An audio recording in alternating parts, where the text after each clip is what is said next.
So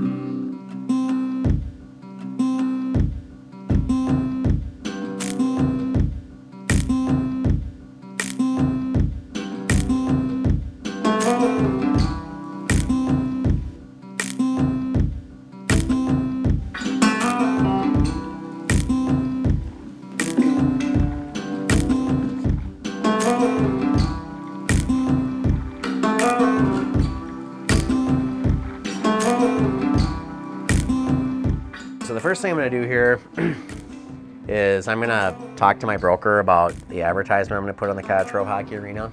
I'm sponsoring my cousin's, it's my cousin's daughter, so cousin, what is that? Second cousin? Second cousin? Okay, so I'm sponsoring their hockey team. They're on the girls varsity hockey team in Cottage Grove. So I'm sponsoring their jerseys. So I had to get artwork made for that, and I also had to get artwork for the ad that I'm putting on the hockey boards at the Cottage Grove Arena. Hey, Nicole. Hey, so did you hear back from legal? I did. I actually talked to Mark, and he said that it looks great. Everything is compliant, so you're good to go. It's going to be awesome. Yeah, I'm excited for you.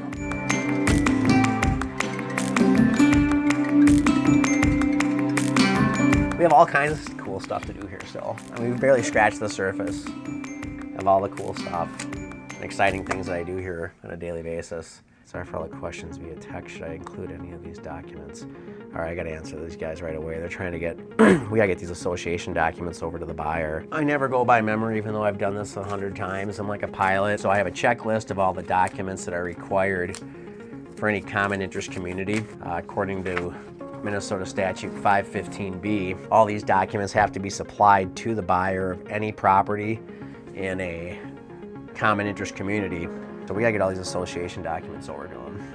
Hey, Dennis. Hey, Levi, how's it going? I just sent you over an image of the Common Interest Community Association document receipt that has a list of everything that's required. Or the Articles of Incorporation, the Association Declaration, the budget, and the insurance declaration pages. Is that something we can print?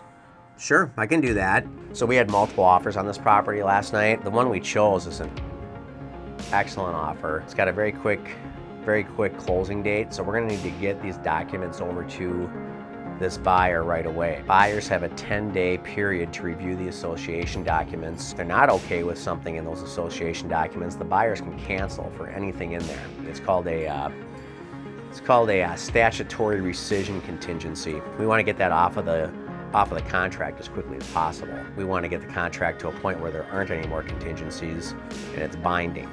So we want to get these documents over there right away. All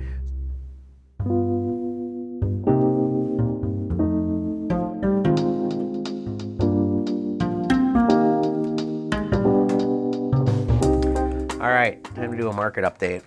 So I want to see what's been listed since we listed our property. If we're getting beat on the market, I want to see what we have to do to adjust so that we're the next property that gets picked. Well, there's a lot of activity going on at 189.9 or just underneath 189. I'm kind of thinking that might be where we need to go. We're priced at 195. Just because you lower a price or adjust a price doesn't mean you're necessarily going to be getting less for the house. I mean, sometimes you got to get it below a certain level where the activity is taking place. And I can see here we've had several properties move since we listed that are priced under 190. So I think we're gonna need to get underneath 180, that 190 price mark. Every time you do that, you're gonna get some attention. You may, because of the way people structure their searches, it's very likely we're gonna get in front of buyers that have never seen our property before. If they have their search set at a max price of 190, all of a sudden this is gonna make a new listing to them. They've never seen it. I've had listings where they haven't moved for weeks, and then we do a price reduction, and then boom, we get an offer, or we get multiple offers, several of which may be higher than the asking price, and we may get right back to the original list price we were asking. I try to present it in a clear, concise manner to my client to help them make a decision based on what their goals are and what they're trying to do. So my job really is to provide perspective into the marketplace to help my seller, help my clients make good decisions. All right.